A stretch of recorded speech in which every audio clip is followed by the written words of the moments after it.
Hello friends, welcome back to our channel. Friends, મેં ગઈકાલે આપ સૌને ક્વેશ્ચન પૂછ્યો હતો કે the supreme court of India, while holding right to marriage, a right protected under Article number 21 of the Indian Constitution, directed the police and administrations not to harass or subject to act of threat or violence those who marry outside their caste or religion.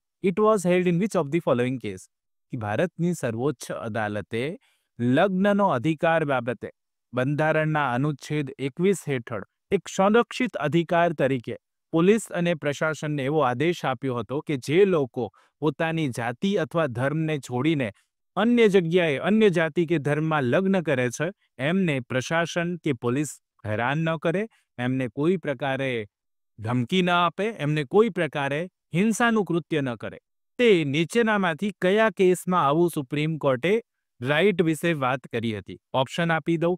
4 option ગઈકાલે આપ્યા હતા મેં આપને. Lata Singh versus State of UP, Ashok Kumar versus State of West Bengal, PUCL versus Union of India કે Priyanka versus State of MP. શું આવશે સાચો જવાબ? તો ક્વેશ્ચન નંબર 1 માં આપ સૌએ મને કોમેન્ટ કરીને જવાબો આપ્યા છે. સાચો જવાબ એ આવશે Lata Singh versus State of UP. શું આવે? A will be correct answer. Friends, આજે આપણે ફરી એકવાર મળ્યા છીએ અને વાત કરવાના છીએ આવનારી ઓલ ઇન્ડિયા બાર એક્ઝામિનેશનના મોસ્ટ ઇમ્પોર્ટન્ટ લેન્ડમાર્ક જજમેન્ટ વિશે, જેને આપણે ઇમ્પોર્ટન્ટ કેસ લોસ પણ કહીએ છીએ.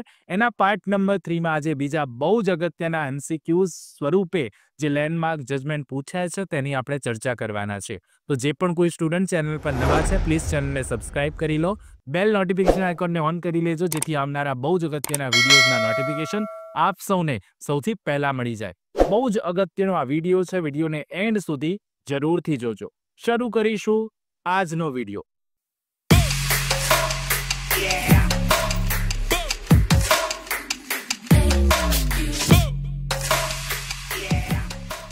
પ્રશ્ન નંબર 2 છે, The Supreme Court held that the precautionary principle has no applicability in this case as the gains and losses of building a big dam are predictable and certain in one of the following cases.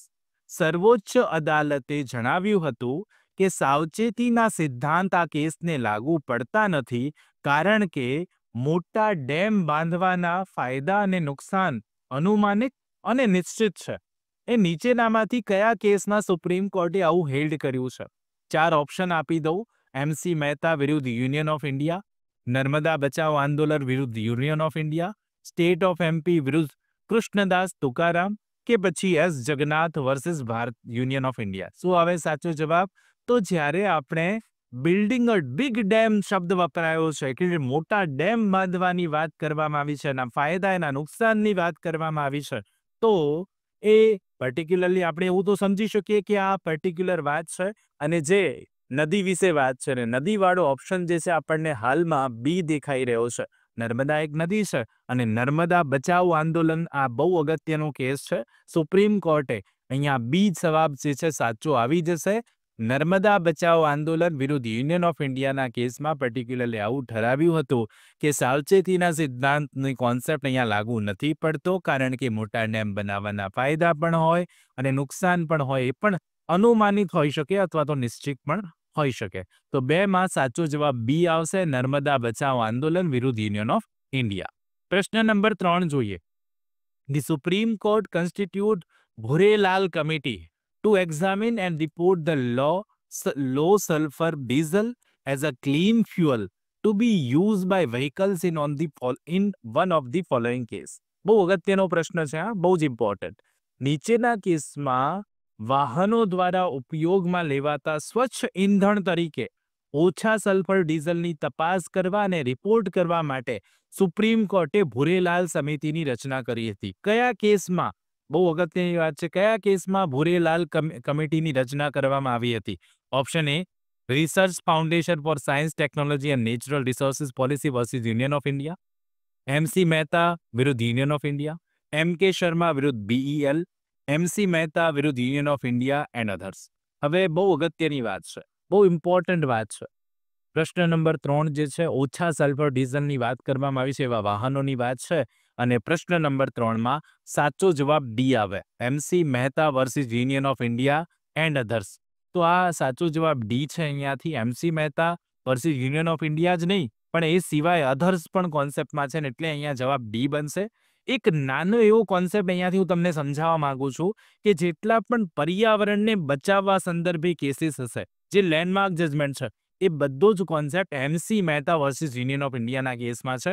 તો અહીંયા એટલું યાદ રાખી લેજો, જ્યારે આપણે noise પોલ્યુશનની વાત કરતા હોય, વોટર પોલ્યુશનની વાત કરતા હોય, કોઈ પણ પોલ્યુશન સંદર્ભે, અને એ પણ એન્વાયરમેન્ટ પોલ્યુશન સંદર્ભેની વાત કરતા હશું, એન્વાયરમેન્ટને લગતા કેસોની વાત કરતા હશું, મોસ્ટ ઓફ ધી જવાબ આપણો MC Mehta versus Union of India સાચો બનશે. પ્રશ્ન નંબર 3માં સાચો જવાબ ડી આવશે. પ્રશ્ન નંબર 4 જુઓ. In which of the following cases the Supreme Court of India has not addressed the issue of uniform civil code? નીચેનામાંથી કયા કેસમાં ભારતની સર્વોચ્ચ અદાલતે યુનિફોર્મ સિવિલ કોડના મુદ્દા પર ધ્યાન આપ્યું નથી? એટલે 3 કેસો એવા છે જેમાં યુનિફોર્મ સિવિલ કોડની વાત કરવામાં આવી છે, અને એક કેસ એવો છે કે જેમાં યુનિફોર્મ સિવિલ કોડની વાત નથી. ઓકે, તો યુનિફોર્મ સિવિલ કોડની વાત ક્યાં નથી? Option A Sarla Mudgal versus Union of India, option B John Vallamattom versus Union of India, option C Romesh Chander વિરુદ્ધ સાવિત્રી, કે ઓપ્શન ડી જ્હોન ડિંગદે વિરુદ્ધ SS ચોપરા. શું આવશે સાચો જવાબ? તો ક્વેશ્ચન નંબર 4માં સાચો જવાબ સી બનશે. રમેશ ચંદર વિરુદ્ધ સાવિત્રીનો જે કેસ છે એમાં યુનિફોર્મ સિવિલ કોડની વાત નથી. સરલા મુદ્ગલના કેસમાં પણ એ જ વાત છે, જ્હોન વલ્લમટોમના કેસમાં પણ એ જ વાત છે, અને જ્હોન ડિંગદેના કેસમાં પણ UCCની વાત કરવામાં આવી છે, જેને આપણે યુનિફોર્મ સિવિલ કોડ કહીએ છીએ, પણ રમેશ ચંદરના કેસમાં વાત નથી, અને એટલા માટે સી જવાબ જે છે સાચો બની જશે. પ્રશ્ન નંબર 5 જુઓ. In which of the following case the Supreme Court of India has held that Section 303 of IPC is ultra vires of the Article 21 and Article 14 and 21 of the Indian Constitution? હવે બહુ અગત્યનો પ્રશ્ન પૂછ્યો કે નીચેનામાંથી કયા કેસમાં ભારતની સર્વોચ્ચ અદાલત એવું ઠરાવ્યું છે કે ભારતીય દંડ સંહિતાની કલમ 303 એ ભારતીય બંધારણના આર્ટિકલ 14 અને 21નો ભંગ કરતા છે? એવું કયા કેસમાં જણાવ્યું છે? તમે આઈપીસીની કલમ 303 વાંચશો તો ત્યાં પર્ટિક્યુલર જોગવાઈ છે કે લાઈફ કન્વિક્ટ દ્વારા મર્ડર કરવામાં આવે, તો એના માટેની જોગવાઈ છે. તો એ આર્ટિકલ 14 અને 21નો ભંગ કરે છે એવું કયા કેસમાં જણાવ્યું? મીઠુ વર્સિસ સ્ટેટ ઓફ પંજાબ, કેશોરામ વિરુદ્ધ આસામ રાજ્ય, અમૃતા વિરુદ્ધ મહારાષ્ટ્ર રાજ્ય, જસપાલસિંહ વિરુદ્ધ પંજાબ રાજ્ય. શું આવશે સાચો જવાબ? તો અહીંયા યાદ રાખી લેજો, આઈપીસીની કલમ 303ની વાત હોય, આર્ટિકલ 14-21નો ભંગની વાત હોય, તો સાચો જવાબ એ આવશે, મીઠુ વર્સિસ સ્ટેટ ઓફ પંજાબ. આ બહુ જ એક લેન્ડમાર્ક જજમેન્ટ હતું, ઓકે, જેને તમારે યાદ રાખી લેવાનું છે. 5 નંબરના પ્રશ્નમાં સાચો જવાબ એ આવશે, મીઠુ વર્સિસ સ્ટેટ ઓફ પંજાબ. પ્રશ્ન નંબર 6 જુઓ. In which of the following cases the Supreme Court has pronounced triple test formula for awarding death sentence? નીચેનામાંથી કયા કેસમાં સર્વોચ્ચ અદાલતે મૃત્યુદંડની સજા આપવા માટે ટ્રિપલ ટેસ્ટ ફોર્મ્યુલા જાહેર કરી હતી? બહુ જ અગત્યનો આપણને કેસ કે જ્યાં સુપ્રીમ કોર્ટે ટ્રિપલ ટેસ્ટ ફોર્મ્યુલા જાહેર કરી છે. જગમોહન સિંહ વિરુદ્ધ યુપી રાજ્ય, સત્યુગ્ર ચૌહાણ વિરુદ્ધ યુનિયન ઓફ ઇન્ડિયા, મોહિન્દર સિંહ વિરુદ્ધ દિલ્હી વહીવટીતંત્ર, એ પછી શંકર કિશનરાવ ખાડે વિરુદ્ધ મહારાષ્ટ્ર રાજ્ય. શું આવશે સાચો જવાબ? તો પ્રશ્ન નંબર 6માં સાચો જવાબ ડી આવશે. શંકર કૃષ્ણરાવ ખાડે વિરુદ્ધ મહારાષ્ટ્ર રાજ્યના કેસમાં સર્વોચ્ચ અદાલતે ટ્રિપલ ટેસ્ટ ફોર્મ્યુલા જ્યારે ડેથ પેનલ્ટી આપવાની છે તો એ જાહેર કર્યું હતું, એટલા માટે પ્રશ્ન નંબર 6માં સાચો જવાબ ડી બની જશે. આ યાદ રાખી લેજો. પ્રશ્ન નંબર 7 જો. The case of KM Nanavati, જેને કર્નલ નાનાવટીનો કેસ પણ કહીએ છીએ આપણે, વિરુદ્ધ સ્ટેટ ઓફ મહારાષ્ટ્ર નીચેનામાંથી કઈ બાબત સાથે સંકળાયેલો છે? KM નાનાવટીનો કેસ. ઓપ્શન એ થેફ્ટ એટલે કે ચોરી, ઓપ્શન બી ડેકોઇટી એટલે કે ધાડ, ઓપ્શન સી અબેટમેન્ટ એટલે કે દુષ્પ્રેરણ, કે ઓપ્શન ડી ગ્રેવ અને સડન પ્રોવોકેશન એટલે ગંભીર અને ઓચિંતો ઉશ્કેરાટ. શું આવશે સાચો જવાબ? KM નાનાવટીનો કેસ હોય ને એના પર એક બહુ જ અગત્યનું મૂવી પણ આવી ગયું છે ઓલરેડી.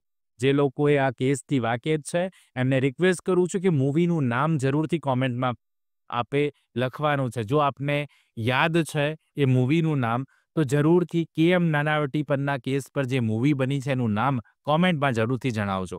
અને આ KM નાનાવટીનો કેસ છે કઈ બાબત સાથે સંકળાયેલો છે? તો પ્રશ્ન નંબર 7માં જવાબ ડી આવશે, ગ્રેવ એન્ડ સડન પ્રોવોકેશન.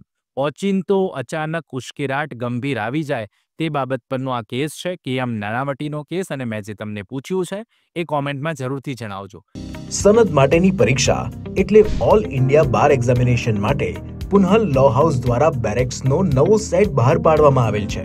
તમામ બેરેક્સ બાર કાઉન્સિલ ઓફ ઇન્ડિયાની ગાઈડલાઇન્સ મુજબના હોવાથી પરીક્ષા ખંડમાં સાથે રાખી શકાશે અને તમામ બેરેક્સ ગુજરાતી તથા અંગ્રેજી એક સાથે એટલે દ્વિભાષી સ્વરૂપે આવશે. આ સેટમાં આપને બેરેક્સ ઉપરાંત પ્રીવિયસ પેપર સોલ્યુશનની બુક પણ સાથે મળશે. ભવિષ્યમાં વકીલાતમાં તથા સિવિલ જજની પરીક્ષામાં પણ આ જ બુક્સ ખૂબ જ ઉપયોગમાં આવશે. બેરેક્સ કોમ્બો સેટમાં તેમજ છૂટક પણ મળી શકશે તથા વ્યાજબી ડિસ્કાઉન્ટ સાથે ફ્રી હોમ ડિલિવરી પણ કરી આપવામાં આવશે.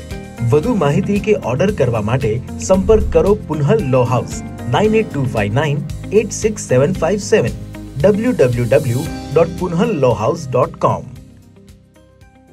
પ્રશ્ન નંબર 8 જુઓ. Important case related to identification parade. ઓળખ પરેડ સંબંધી નીચેનામાંથી કયો કેસ બહુ જ મહત્વનો છે? રામનાથન વિરુદ્ધ તમિલનાડુ રાજ્ય, રામલોચન વિરુદ્ધ પશ્ચિમ બંગાળ રાજ્ય, રાણી મહારાણી ક્વીન એમ્પ્રેસ જે છે વિરુદ્ધ અબ્દુલ્લા, કે પછી ઉપરોક્ત તમામ? શું આવશે સાચો જવાબ? તો પ્રશ્ન નંબર 8માં સાચો જવાબ એ આવશે રામનાથન વિરુદ્ધ સ્ટેટ ઓફ તમિલનાડુ જે છે કરેક્ટ આન્સર છે. ઓળખ પરેડની વાત હોય આપણે યાદ રાખી લઈશું રામનાથન વિરુદ્ધ તમિલનાડુ રાજ્ય. પ્રશ્ન નંબર 9 જુઓ.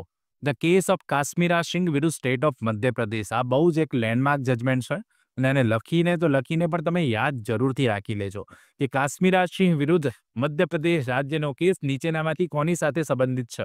ઓપ્શન એ પ્રિવિલેજ કોમ્યુનિકેશન વિશેષાધિકૃત સંચાર, બેંક ડિક્લેરેશન, મરણોન્મુખ નિવેદન, કન્ફેશન ટુ પોલીસ અધિકારી સમક્ષની કબૂલાત, કે પછી કન્ફેશન ઓફ અ કો એક્યુઝ સહ આરોપીની કબૂલાત.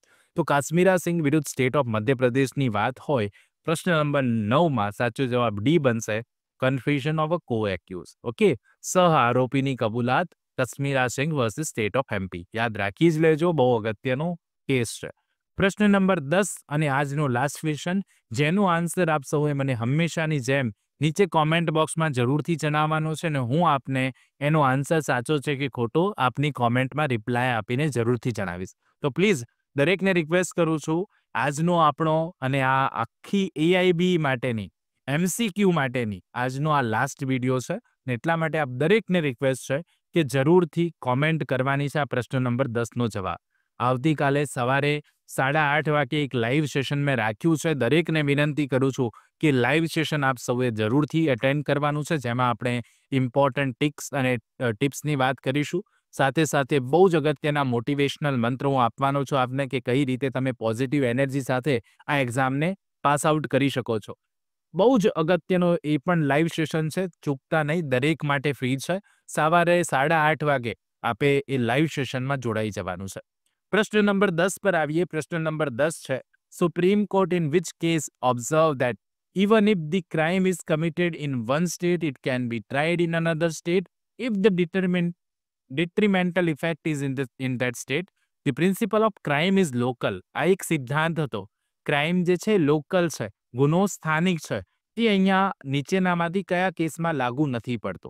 ઓકે, સુપ્રીમ કોર્ટે એવું ઓબ્ઝર્વ કર્યું, અવલોકન કર્યું કે જે ગુનો એક રાજ્યમાં આચરવામાં આવ્યો હોય તો પણ જો તે રાજ્યમાં નુકસાનકારક અસર હોય તો બીજા રાજ્યમાં પણ તેનો કેસ ચલાવી શકાય અને એ પણ પર્ટિક્યુલરલી જે ગુનો સ્થાનિક છે એનો સિદ્ધાંત નીચેનામાંથી કયા કેસમાં લાગુ નથી પડતો? ઓપ્શન જોઈ લો. અજય કુમાર પરમાર વિરુદ્ધ રાજસ્થાન રાજ્ય, સ્ટેટ એનસીટી દિલ્હી વિરુદ્ધ બ્રિજેશ સિંહ, રૂપાલી દેવી વિરુદ્ધ સ્ટેટ ઓફ યુપી, કે પછી ફકરુદ્દીન અહમદ વિરુદ્ધ ઉત્તરાંચલ રાજ્ય. પ્રશ્ન નંબર 10માં શું આવશે સાચો જવાબ એ આપ સૌ મને કોમેન્ટ કરીને જરૂરથી આપવાનો છે. ખાસ કરીને આવતીકાલે જે મેં લાઈવ સેશન રાખ્યું છે ચેનલ પર જઈને આપ લાઈવ સેશનમાં ક્લિક કરીને પણ એ સેશન જોઈ શકો છો.